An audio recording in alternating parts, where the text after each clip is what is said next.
Welcome back to the channel, everyone. Now, today I'm going to be sharing with you my recipe for chicken pilau. Now, I do have a recipe which is approximately 5 years old, but I've decided to update the recipe a little and give this to you all because we've got celebrations coming up, which is Ramadan, and then we've got Eid celebrations and any family gathering. This recipe almost always makes it to the tables. So chicken pilau, authentic Pakistani, my style. So let's start cooking. So let's just quickly run through what you need first, before we start cooking. We've got here our onions. We've got a whole load of whole spices, which is used to flavour broth and the chicken masala itself. We've got whole chillies that go in at the end. We've got ground chillies as well, which I'm adding for heat. I've got here ginger and garlic paste. Now, I'm using fresh ginger and garlic paste here today, and that's actually been out for approximately 2 hours, I'd say, and the colour on it hasn't changed, if you can see. And there's a reason why the colour's not changed, because there's a special ingredient that goes in there. And if you haven't seen one of my videos which I've done on this, then I'll leave a link for you guys, because it's always good to have fresh garlic and ginger paste at home, always. And in pilau, you always want to use fresh rather than the pesto puree. We've got here diced tomatoes, whole chicken, bone in, skin off, and you want it cut into nice medium sized pieces. So they're quite chunky as well. We need oil. We've got salt, we've got coriander powder, and the key ingredient here, which is the star of the dish, I think, good quality basmati rice. Now, you can use whichever basmati rice you wish. I always use extra long basmati rice, and I've washed this about 10 times in cold water, and it's been soaking for approximately 2 hours, because whilst I prepped all the ingredients and went off and got ready, this has been sat soaking. So the longer it soaks, the better the rice cooks. And now I'm going to add approximately 200 millilitres of oil. And whilst you think that's a lot, it's not when you're making rice and you're frying. And that is approximately 200. As long as the entire bottom base of the pot is covered with oil, you're good to go.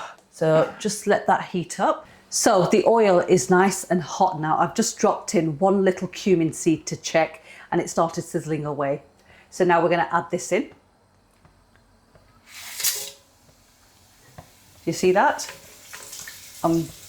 We're just going to give it approximately 15 to 20 seconds just to infuse that oil. Beautiful. And now we're going to add the onions in, and we're going to fry these for approximately 10 to 15 minutes until they're lovely and dark and golden brown in colour.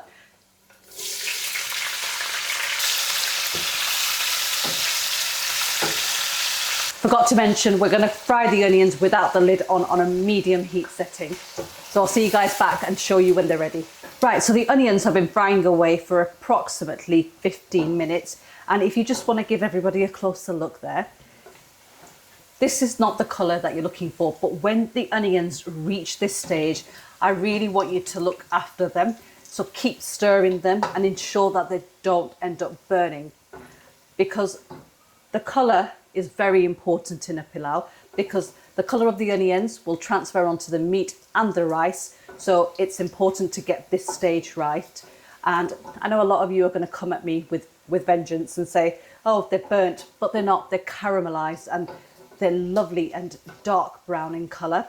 And that is what you want. So if you just keep an eye on them and just keep stirring them, they'll get that perfect colour, which I'll show you in just literally a couple of minutes. So this is the colour you're looking for. So when they start turning this colour, I want you to add some water into this. Oh. Now, can you see how the onions have started to release that lovely colour? That's what you want. So into this now, I'm going to add the ginger and garlic, and we're just going to fry this for a minute or so, just to get rid of that rawness. And the smell of fresh ginger and garlic, when it hits that hot oil, is just something else. So always try to use fresh whenever you can. And now we are going to add the rest of our ingredients in. So chopped tomatoes go in. We're going to add our chilies in at this stage, and the salt and the coriander powder goes in as well. And just look at that. And we're going to wait for those tomatoes to cook down. And I'm just going to add a little bit of water into that. Just grab some water. So just pop some boiled kettle water. I always have a boiled kettle ready to hand. So gas is still on a medium flame, and we're just going to allow this to cook away. I'm going to pop the lid on. So just allow the tomatoes to soften up nicely and all of that masala to cook. It'll probably take around 8 minutes to cook, so I'll show you how it looks once it's done. Right, coming back to check on this, it's been about around 8 minutes, so I'm just going to show you how it looks. And you can see that the tomatoes have softened up really, really nicely. This is now ready for the chicken, and we're going to add that in. This is washed and ready. I know some people don't wash their chicken, but I always wash mine. And we're going to cook the chicken for around 15 minutes, 15 to 20 minutes. You can put the lid on and cook this. Just give it a mix first of all, and just coat it in that lovely masala. It smells so good. This just brings back so many memories of, you know, my grandma, my mum making this on Eid, or like, you know, whenever guests were coming around, this is one of the dishes that's always on the menu. I'm sure your mum used to make this as well. All the time. It's a staple. Yes, it's, and it just brings back... Indian Pakistani household, chicken pilau is a staple. Yes, it is. Weddings as well. Oh, God. I mean, weddings, we, especially the Pakistani like community, will always have a pilau at a wedding rather than a biryani. Yep. Yeah. So we're going to now pop the lid on, but let's just look at that. Absolutely wonderful. And now do you understand when I say that you need a pot big enough for your rice and your meat? Because look, that's a whole chicken. On the bone, skin off, and it was a really good weight as well. It was 1.7 kg in weight, so you can use just thigh and drumsticks if you wish, as long as they are approximately 1.7 kg in weight. And now I'm just going to pop the lid on, and I'm going to allow that to cook away for 15 to 20 minutes, and I'm going to keep an eye on it, keep stirring it. Heat setting is still on a medium, so I'll give you guys a closer look once the 15-20 minute timer's up. So I'll see you guys back then. Right, I'm going to give this a stir and also give you guys a look. Can you see the chicken has started to release its own natural moisture? And if you just turn, make sure you turn the pieces over when you give it a stir, and just make sure one side cooks and then gets that colour. Look at that beautiful colour on them. So just do the same for that as well. But yeah, that is cooking away beautifully. And that is 10 minutes into the cook. So another 10 minutes and that should be ready. Right, so the chicken has had approximately 20 minutes of cooking, and you can see that it's taken on that lovely colour that we talked about from the onions. And this is now ready for the water. So I'm going to add boiled kettle water into this, and I'm going to get some more. Right, so I'm going to add some more water into this and just allow that to come up to the boil. And at this stage, I'm going to add my green chilies in. So I'm just going to slice them halfway up like that and just add them in. And this is going to add a lovely flavour and maybe a mild heat as well. But we have added the chilies in earlier for the heat aspect. And I'm just going to turn my hob to full now. So I forgot to mention, this is the perfect time to check the stock for the salt level. So I'm going to do that. So that could do with a little bit more salt. But I will give you exact measurements when I give them to you. Oh, that's spicy as well. Lovely. So I'm going to add that in. I'm just going to eyeball it. Just allow that to dissolve. And that should now be perfect. So just going to pop the lid on now. Right, so the water now is ready for the rice. And I'm just going to add my drained rice into this.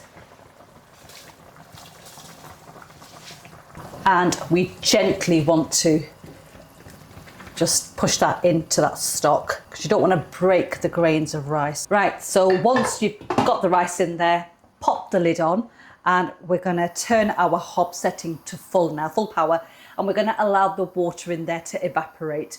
So once it's evaporated, I'll give you guys a closer look because we're going to then start the steaming, which is the dum process. So I'll see you guys back once this water has evaporated to give you guys a closer look. Right, another top tip to remember is rather than going in with a spoon or a spatula to break that rice that you've added in, just lift the pan up and just give it a slight shake like that, just to allow the ingredients from the bottom of the pan to move around so the rice and the meat doesn't stick. But you can see now that the moisture has started to evaporate.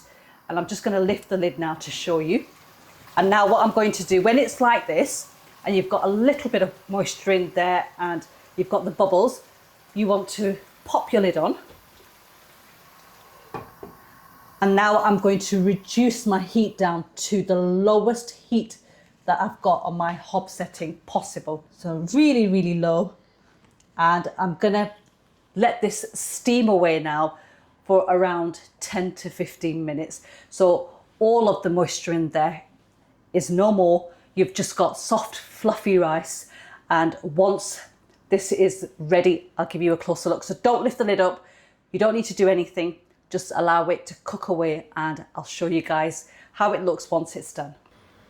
So my 15-minute timer has just gone off and I'm just gonna turn the hob off. And now I'm just gonna allow this to rest for approximately 10 to 15 minutes. I'm not gonna remove the lid because if I go in right now and start like pulling the rice up from the bottom, guaranteed it'll break, and that's not what you want. You want everything in there to settle down slightly. So 10 to 15 minutes is going to allow the rice to sort itself out, and then I'll give you guys a closer look after about 15 minutes time when we'll be ready to serve this up. So I'll see you guys back then. Right, everybody, the chicken pilau is ready. It smells amazing and I'm going to show you how it looks. So let's lift the lid off. Bismillah, look at that beautiful, beautiful colour. Now just look at the rice. They're all standing up like that, if you look at them. And that indicates that that is given the perfect dum. It's been steamed to perfection. Another top tip to remember. So I'm going to go in and break the dum, Bismillah. But just look at that. That is rice cooked to perfection. So, oops. But just look at that. Every grain there is separated. Do make the recipe at home.